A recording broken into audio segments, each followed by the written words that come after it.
இப்போ நம்ம கூகுள் மேப்பில் இருந்துட்டு வந்துட்டு எப்படி லைவ் லொக்கேஷன் ஷேர் பண்ணுறது அப்படின்னு சொல்லி பார்க்க போகிறோம். மோஸ்ட்லி பார்த்தீங்கன்னா நம்ம வாட்ஸ்அப்லேருந்து ஷேர் பண்ணுவோம். ஒரு சிலர் பார்த்தீங்கன்னா கூகுள் மேப்லேருந்து ஷேர் பண்ணால் தான் ஹெல்ப்ஃபுல்லாக இருக்குது அப்படின்றதுனால வந்து கூகுள் மேப்லேருந்து ஷேர் பண்ண சொல்லுவாங்க. அதை எப்படி பண்ணுறது அப்படின்னு சொல்லி பார்க்க போகிறோம்.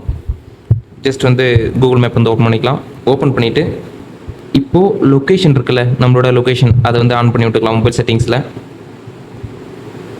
இன்கேஸ் மொபைல் செட்டிங்ஸில் வந்து உங்களால் ஆன் பண்ணுறதுக்கு டைம் இல்லை அப்படின்னா ஜஸ்ட் இந்த ஆப்ஷனை கிளிக் பண்ண போதும், ஆட்டோமேட்டிக்காக அதனோட லொக்கேஷன் வந்து ஓப்பன் ஆகிடும். உங்களோட லைவ் லொக்கேஷன் வந்துருச்சு அப்படின்னா இந்த ப்ளூ கலர் டாட் வந்துட்டு உங்களோட மேப்பில் வந்து ஷோ ஆகும். இது ஷோ ஆனதுக்கு அப்புறமா ஜஸ்ட் இங்கே மேலே இருக்கக்கூடிய உங்கள் ப்ரொஃபைல் ஐக்கான் வந்து கிளிக் பண்ணிக்கலாம். கிளிக் பண்ணதுக்கப்புறம் பார்த்தீங்கன்னா இங்கே நிறைய ஆப்ஷன் இருக்கும். அதில் கீழே ஸ்க்ரோல் பண்ணி வந்தீங்க அப்படின்னா லொக்கேஷன் ஷேரிங் அப்படின்னு சொல்லிட்டு இருக்கு பாருங்கள், அதை கிளிக் பண்ணுங்கள். அதை கிளிக் பண்ணதுக்கப்புறமா இங்கே வந்து காமிக்கும் ஷேர் லொக்கேஷன் அப்படின்னு சொல்லிட்டு ஜஸ்ட் அதை கிளிக் பண்ணுங்கள். தென் இங்கே வந்துட்டு கேட்டிருக்காங்க எவ்வளோ நேரத்துக்கு வந்து ஷேர் பண்ணணும் அப்படின்னு சொல்லி போட்டிருக்கு. இந்த இடத்துல பார்த்தீங்கன்னா 1 hour அப்படின்னு சொல்லி காமிச்சிருக்காங்க. நான் வந்துட்டு என்ன பண்ணுறோன்னா இன்க்ரீஸ் பண்ணோம் அப்படின்னா 2 hours. ஸோ 2 மணி நேரத்துக்கு பார்த்தீங்கன்னா நம்ம இருக்கக்கூடிய லொக்கேஷன் வந்து கண்டினியூ அவங்களுக்கு காமிச்சிக்கிட்டே இருக்கும். அதுக்கு கீழே இருக்கக்கூடிய ஆப்ஷன் வந்து ஷேர் பண்ணிட்டீங்க அப்படின்னா நாமளாக போய் ஆஃப் பண்ணுற வரைக்கும் லொக்கேஷன் ஷேர் பண்ணது போதும்னு சொல்கிற வரைக்கும் பார்த்தீங்கன்னா லொக்கேஷன் வந்து ஷேர் ஆகிட்டே தான் இருக்கும். ஸோ ஜஸ்ட் வந்து நான் பார்த்தீங்கன்னா ஒரு 2 hours அப்படின்னு சொல்லி செலக்ட் பண்ணிட்டேன். செலக்ட் பண்ணி முடிச்சதுக்கப்புறமா நான் வந்துட்டு மோஸ்ட்லி வாட்ஸ்அப் தான் ஷேர் பண்ணுவோம். ஸோ இந்த இடத்துல காமிக்காது, காமிச்சதுன்னா செலக்ட் பண்ணிக்கோங்க. காமிக்கல அப்படின்னா ஸ்க்ரோல் பண்ணிக்கிட்டே வாங்க. இங்கே பார்த்தீங்களா வாட்ஸ்அப் வந்துருச்சு. ஜஸ்ட்டு ஷேர்னு கொடுக்குறோம்.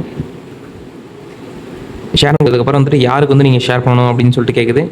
இப்போ வந்துட்டு சும்மா யாருக்கு அனுப்பணுமோ அதை செலக்ட் பண்ணிக்கோங்க. செலக்ட் பண்ணிட்டு ஓகே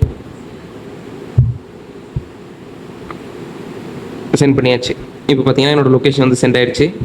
சென்ட் பண்ணதுக்கப்புறமா இன்கேஸ் ஆப்போசிட்டில் இருக்கக்கூடிய பர்சன் பார்த்தீங்கன்னா இந்த லிங்க்கை மட்டும் கிளிக் பண்ணாங்கன்னா போதும், டேரெக்டாக நம்ம இருக்கக்கூடிய லைவ் லொக்கேஷன் வந்து சென்ட் ஆகிடும்.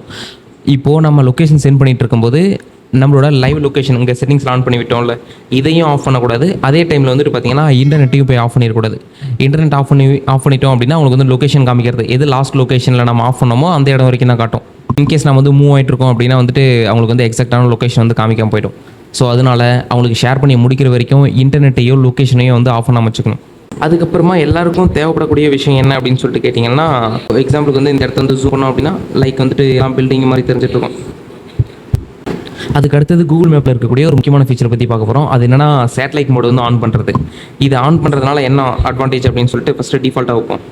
டிஃபால்ட்டாக வச்சோம் அப்படின்னா ஸோ இப்படி தான் இருக்கும். அதாவது பில்டிங்ஸ் எல்லாம் வந்து பார்த்தீங்கன்னா பாக்ஸாக தெரிஞ்சிட்டு இருக்கா, இந்த இடத்துல பாருங்க பாக்ஸாக இருக்குது. அதுவே சேட்டலைட் மோடு ஆன் பண்ணிட்டோம் அப்படின்னா தெரியுதுங்களா, இங்கே இருக்கக்கூடிய பில்டிங்ஸ் எல்லாமே வந்து பார்த்தீங்கன்னா ஆக்சுவல் பில்டிங்ஸாக வந்து நமக்கு தெரியுது. நீங்கள் இதை ஆன் பண்ணோம் அப்படின்னா ஜஸ்ட் சைடில் இருக்கக்கூடிய இந்த பாக்ஸ் மாதிரி இருக்குல்ல, அதை கிளிக் பண்ணிக்கலாம். கீழே பார்த்தீங்கன்னா டிஃபால்ட் மோட் சேட்டலைட் மோட் அப்படின்னு சொல்லிட்டு இருக்கு. இதில் சேட்டலைட் மோட் ஆன் பண்ணிட்டீங்கன்னா இந்த மாதிரி பில்டிங்ஸ் இருக்கிறதெல்லாம் வந்து நமக்கு லைவாக தெரியும்.